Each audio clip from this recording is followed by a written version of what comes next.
Salut YouTube, j'espère que vous allez bien, je suis très contente de vous retrouver aujourd'hui dans une nouvelle vidéo. Aujourd'hui on se retrouve pour parler des livres que j'ai lus au mois de juin. Enfin en mode je fais un update lecture tous les 4 livres.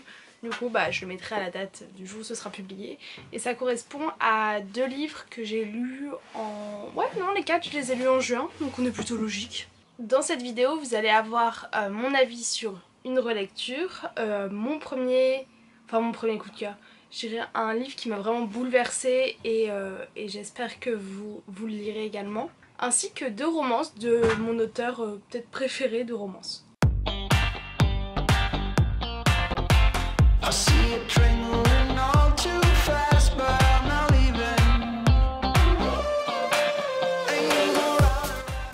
Je vais commencer par mon avis de Sweetheart de Kay Bromberg chez Hugo Boss. Donc pour les romances maintenant je mets des petits post-it qui correspondent en fait aux scènes un peu olé olé. Parce que sinon je me rappelle jamais. Je sais que beaucoup de personnes me demandent est-ce qu'il y a eu beaucoup de scènes et tout machin. Et moi souvent je suis là en mode je sais plus, je me rappelle plus parce que je les lis pas vraiment en général, ça dépend de mon humeur ou quoi. Et du coup maintenant je mets des trucs, donc je sais que dans ce livre il y a 3 scènes. Olé, voilà, olé olé. Dans cette histoire vous allez suivre Sailor, je crois que c'est ça son prénom, qui a ouvert une pâtisserie et qui fait des cupcakes. Voilà. Voilà, totalement. Sailor vient quelques mois auparavant de rompre un mariage avec un homme très connu et on arrive dans le livre au moment où elle reçoit une invitation de ce fameux bonhomme pour revenir à son mariage, et c'est exactement le même carton d'invitation, le même lieu, pas la même date parce que du coup c'est compliqué, mais voilà, et elle est un peu horrifiée. Et du coup, pour rigoler, elle dit qu'elle va venir accompagner. En fait, elle remplit le coupon, mais plus elle pour se faire, comment dire, du bien mentalement. Sauf que son assistante à la pâtisserie fait pas gaffe et dans le courrier renvoie tout.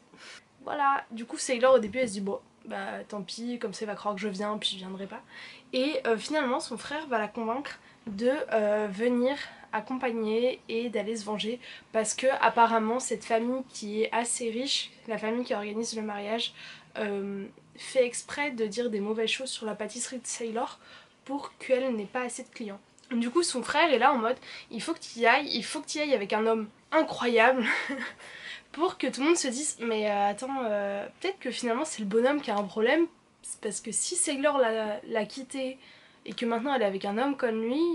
Et ce fameux bonhomme c'est Ace Whitley, qui est une méga star du cinéma et qui est surtout le premier amour de Sailor. Ils se sont quittés un peu du jour au lendemain sans trop de nouvelles, et là il revient vers elle et il revient parce que du coup il doit une faveur au frère de Sailor et il décide donc d'accompagner Sailor au mariage.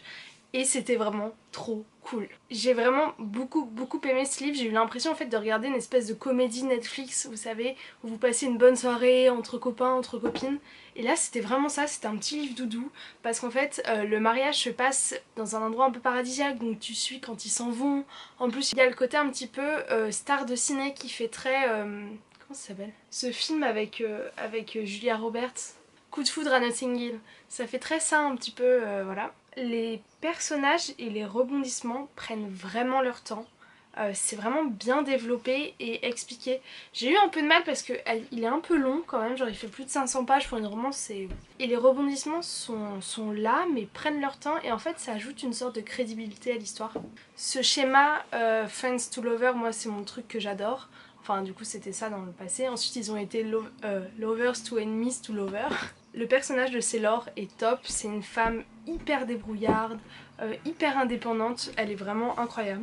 Et surtout, ce que j'ai aimé, c'est la raison de leur rupture. Enfin, on va pas se mentir, pour les amateurs de romance, vous connaissez un peu le principe. Il y a la rencontre, ensuite il y a tout le développement jusqu'à ce qu'ils soient en couple, et souvent là, bam, il y a un événement qui fait qu'ils se séparent, mais les deux s'aiment toujours jusqu'au jour où ils se rendent compte que c'est juste un énorme quiproquo. Enfin, vous voyez un peu, vas-y, ça arrivera jamais dans ta vraie vie, machin. Je dis pas que le schéma, là, ça va t'arriver, hein. Jamais une méga star de ciné qui était ton premier amour de jeunesse, tu vas le retrouver. Non, non, non. Ce que je veux dire, c'est que la raison de la rupture, pour ceux qui l'ont lu, pour moi, elle est totalement justifiée, et c'est plus, en gros, un des personnages dit ok, très bien, je comprends, Je comprends ce qui s'est passé et je comprends juste, j'ai besoin de temps. J'ai besoin de temps pour savoir si je suis capable de te pardonner et si je suis capable de m'investir dans notre relation à l'avenir.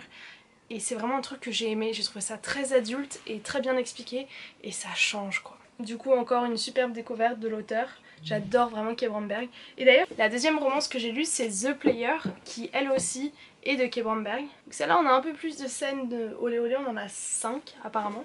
Je pense en y réfléchissant que j'ai préféré Sweetheart à The Player, mais celle-ci est très sympa et elle prend place dans le monde du baseball et en gros vous suivez une romance entre Easton Wilder qui est un très très bon joueur de baseball et sa kiné qui s'appelle Scoot. Et en fait Scoot a des énormes problèmes de confiance en elle et de confiance dans les autres et dans une relation. J'ai adoré le fait que pour une fois ce soit la fille qui fasse un peu courir le mec derrière elle. Et le mec, donc lui, Easton, il était très posé, très gentil, très très bienveillant, il essayait de comprendre les problèmes de Scoot et tout machin, et ça c'était vraiment top. Du coup Easton il était vraiment trop cool, Scoot des fois elle était un peu chiante, mais bon, c'était son rôle, enfin, vous voyez, je l'aurais pas vu plus gentil.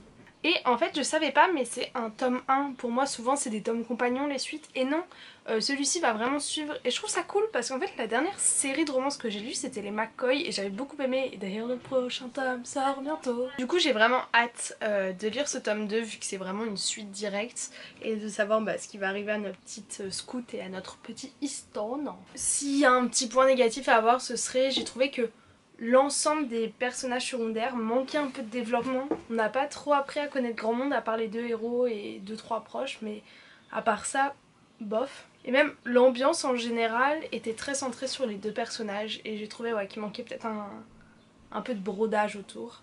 Parce qu'en fait le personnage de Scoot est très très solitaire. Et je sais pas, j'aime bien quand il y a une bande de potes autour et tout. Je sais pas. Ensuite, j'ai relu City of Bone, donc le tome 1 de la série Shadowhunter de Cassandra Clare. En français c'est The Mortal Instruments. Et en fait c'était ma saga chouchou, mais quand je vous dis chouchou au collège, c'est vraiment une des sagas qui m'a fait le plus lire et le plus passer de nuits blanches. J'ai lu les 4 premiers tomes en fait, et du jour au lendemain je crois que j'ai arrêté de le lire. En fait je pense que c'était un moment où, parce qu'ils sont pas dans ma palle, donc je pense qu'en fait c'est un moment où j'avais pas d'argent pour acheter le 5. Et j'ai jamais acheté. Et c'est dommage, du coup en fait récemment je me suis acheté sur Vinted le coffret des 6 tomes en anglais dans ces éditions là en paperback. Et je l'ai lu en audio sur Audible. Alors, que dire? C'était une relecture assez sympa et très bien. J'ai pas trop accroché avec le livre audio. J'ai trouvé que la différence des voix était un peu... Clary c'était ah non mais Jace non. Et Jace c'était un peu genre ah bon tu penses que je suis un bad boy. Donc c'était vraiment des gros clichés et j'étais là un peu en mode bon ça va. Clary honnêtement elle est un peu chiante hein, j'avais oublié. Et si c'était elle mon modèle quand j'avais 14 ans, mais comment je devais être une connasse à l'école. J'ai pas dit de gros mots, je te promets j'ai pas dit de gros mots. T'as oublié? Top, t'es la meilleure. Mais à part ça, j'adore l'univers, je le trouve très bien développé, tous les rebondissements. Du coup, au final, j'étais surprise, mais je m'en rappelais énormément de tout ce qui se passait dedans. Et en fait, j'ai besoin de relire ces tomes-là avant de me consacrer plus à la saga. Parce que j'aimerais du coup lire toute la trilogie Infernal Devices et Magnus Bane, enfin vraiment tout l'univers. Sauf que je sens que tout est embrouillé dans ma tête parce que déjà ça fait 6-7 ans que je les ai lus. Et en plus là-dessus est venu se rajouter la série télé sur Netflix que j'ai regardée, sauf que c'est inspiré d'eux mais c'est pas réellement adapté. Y a certains trucs qu'ils ont un peu coupés et tout, donc voilà. Je pense que je vais me les relire tranquillement. J'ai pris le 2 en Audible aussi et je pense que je vais faire ça. C'était mon dernier crédit audio donc je verrai comment lire la suite, si je la lirai en papier ou pas. Mais si... honnêtement pour moi c'est une saga qui vaut le coup d'être découverte parce que toute la mythologie autour est assez sympa. Le principe des runes, il y a des loups, il y a des vampires, il y a tout qui existe. Et j'adore aussi l'institut. Après, ça fait quand même bizarre de voir des ados livrés autant à eux-mêmes. Je veux dire, où sont les parents? Voilà. C'est quand même pas mal basé sur le mensonge. Je veux dire, Clary, elle a vécu la moitié de sa vie sans savoir ce qu'elle était et c'est un peu bof. Mais j'aime bien, et j'aime bien parce qu'on apprend aussi à découvrir le passé du coup de Luke, qui est le meilleur ami de la mère de Clary. Enfin, ce livre apporte pas mal de réponses, donc voilà. Je trouve que c'est un bon premier tome et je comprends pourquoi j'étais autant fan à l'époque et comment tout le monde était autant fan et même l'est toujours aujourd'hui. Et maintenant, laissez-moi vous parler de ce livre qui m'a tellement chamboulée, c'est I Wish You All the Best de Mies Diver. Cette fois-ci c'est chez Push Édition et donc c'est un livre que j'ai lu pour le Pride Month. Je vous en ai déjà parlé dans ma pile à lire du mois de juin et ce livre m'a retournée. En fait, quand j'en parle, je suis obligée d'avoir le sourire parce qu'il m'a juste fait tellement de bien. C'est écrit avec de la bienveillance. Pour moi, c'est le mot qui prédomine. Dans ce livre, vous allez suivre Ben, donc Benjamin, qui annonce un jour à ses parents qu'il est non-binaire. Donc pendant longtemps, il a cru qu'il était homosexuel. Et plus il avance, il s'est rendu compte qu'il se sentait pas à sa place dans un corps d'homme, mais non plus pas à sa place dans un corps de femme. Donc il était entre les deux, donc ça s'appelle non-binaire. En fait, il a une relation très particulière avec ses parents, une relation un peu malsaine sur les bords. Ses parents sont très dans l'apparence, sont un peu jugeants, il se rend compte qu'ils sont un peu homophobes aussi, mais sans trop l'être. Vous voyez un peu tous les gens qui se situent sur la border, là, sur la frontière. Et où du coup c'est difficile parce que ce qu'ils disent à la fois c'est plein de petites réactions du quotidien qui sont mal interprétées, mais en même temps quand tu en prends juste une comme ça, tu te dis ah il savait pas ce qu'il voulait dire. Mais en fait quand tu mets tout bout à bout, tu te dis qu'en fait c'est des gros homophobes quoi. Bisous YouTube. Je sais que tu vas. Bisous Juliette. Bisous Juliette, je t'aime. Regarde. Ah c'est sûr qu'ils ont dit ça hein. Aïe, oui, aïe. Je sais plus ce que je disais. Et donc en fait Ben quand il décide de révéler à ses parents qui il est, afin que ses parents le sachent, mais aussi qu'ils puissent employer des bons pronoms, parce que du coup il a pas envie qu'on dise lui ou il, il a envie qu'on dise leur, son, enfin voilà des pronoms neutres en anglais. Et en fait la réaction de ses parents ça va être le foutre à la porte, tout simplement. Du coup Ben se retrouve dehors, sans affaires, et il a simplement un numéro de téléphone qu'il avait retenu par cœur, qui est le numéro de Anna, sa sœur, qui a fui la maison 10 ans plus tôt parce que elle passait sa vie à s'engueuler avec ses parents. Donc tu te dis que ses parents sont pas normaux quand même pour foutre en l'air deux relations avec leurs enfants. Putain, filmer une vidéo à 18h, c'est vraiment pas le bon vibe pour avoir du silence dans cette maison de taré. Et du coup, il va partir vivre chez Anna et son petit ami, Thomas.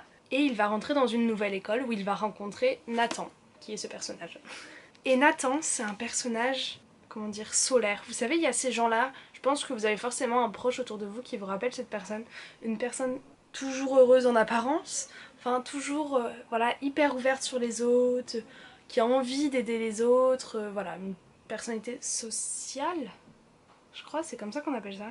Je sais plus, j'avais lu les profils des gens, enfin bref. Et en fait, Nathan va faire énormément de bien à Ben parce que il va être son seul ami, enfin un de ses seuls amis au lycée. Il va lui faire rencontrer d'autres personnes, il va lui faire visiter le lycée et il va essayer de l'inclure dans la vie quoi et de le remettre dans une vie active. Sauf que Ben se pose tout du long, est-ce que je dois dire à Nathan mon orientation sexuelle ou pas, parce que ça le blesse dès que Nathan emploie les mauvais pronoms, ce qui est normal. Et je vous en dis pas plus. Dans ce livre, honnêtement, il se passe pas énormément de choses. Il se passe pas énormément de choses, mais en même temps, il se passe beaucoup de choses. Je sais pas comment vous dire. Dans de l'action à proprement parler, des retournements de situation, il y en a pas trop. C'est pas dans ce livre-là que vous en trouverez. Mais, je dis bien mais, dans ce livre, vous allez suivre le développement personnel de Ben et de comment il passe d'un personnage totalement introverti à quelqu'un, je dirais pas qu'il est extraverti à la fin, mais beaucoup plus ouvert et à l'aise et heureux avec sa situation. Au début du roman, tu penses que le seul souci, entre gros guillemets, hein, me comprenez pas mal, de Ben, c'est son orientation sexuelle qui est différente, entre gros guillemets encore une fois, dans la société actuelle. Mais en fait, plus ça avance et plus tu te rends compte que le mal-être de Ben est beaucoup plus interne et qu'il souffre d'anxiété et de dépression. Et moi qui m'attendais à une romance, j'ai été surprise, mais vraiment je me suis pris une claque avec ce roman. Oh, mais incroyable parce que du coup Ben va aller chez la psychologue pour l'aider à comment dire, à avancer dans tout ça et c'était incroyable. C'était incroyable. Énorme point positif incroyable, c'est que pour une fois, le personnage de Hannah, qui a quand même laissé Ben avec des parents mauvais, et ben elle accepte ses erreurs et elle se cache pas derrière des excuses. Et c'est très rare dans les romans comme ça, et elle l'assume, elle dit oui j'ai fait une erreur et je suis désolée, pardonne-moi machin. Et bref, c'est un processus de guérison pour tous les deux, qu'ils apprennent à revivre ensemble, et puis bah s'éloigner ou pas de parents toxiques. Donc comme vous l'avez compris, ce livre pour moi était un coup de cœur. En fait ce que je disais à Léonie, c'est que pour moi un coup de cœur c'est pas un roman parfait. Pour moi, un coup de cœur, c'est un roman où quand une amie vient dans ma chambre et me dit conseille-moi ton livre préféré, et bah je lui sors ça. Donc il y a PS Tu me manques, dont je vous en ai déjà parlé 20 000 fois, de Brigitte Kemmerer. Il y a Le sel de nos larmes, enfin tout ce qu'ils n'ont pas pu nous prendre, de Ruta Sepetys. Il y a I Wish You All the Best. Il y a À Cotard, il y a Les Petites Reines. Enfin vous voyez, pour moi c'est des livres qui m'ont vraiment marqué de par les messages qu'ils transmettent. Enfin, Cotard transmet pas grand chose. Et c'est des livres que pour moi je recommande les yeux fermés tellement je les ai aimés et celui-ci était génial. Ce livre n'est malheureusement disponible qu'en anglais. Je sais pas si une traduction est prévue. Je l'espère, honnêtement je l'espère du fond de mon cœur. Mais sachez que le niveau d'anglais est très accessible. Vraiment très accessible. Et que je suis sûre, enfin je suis sûre en mode...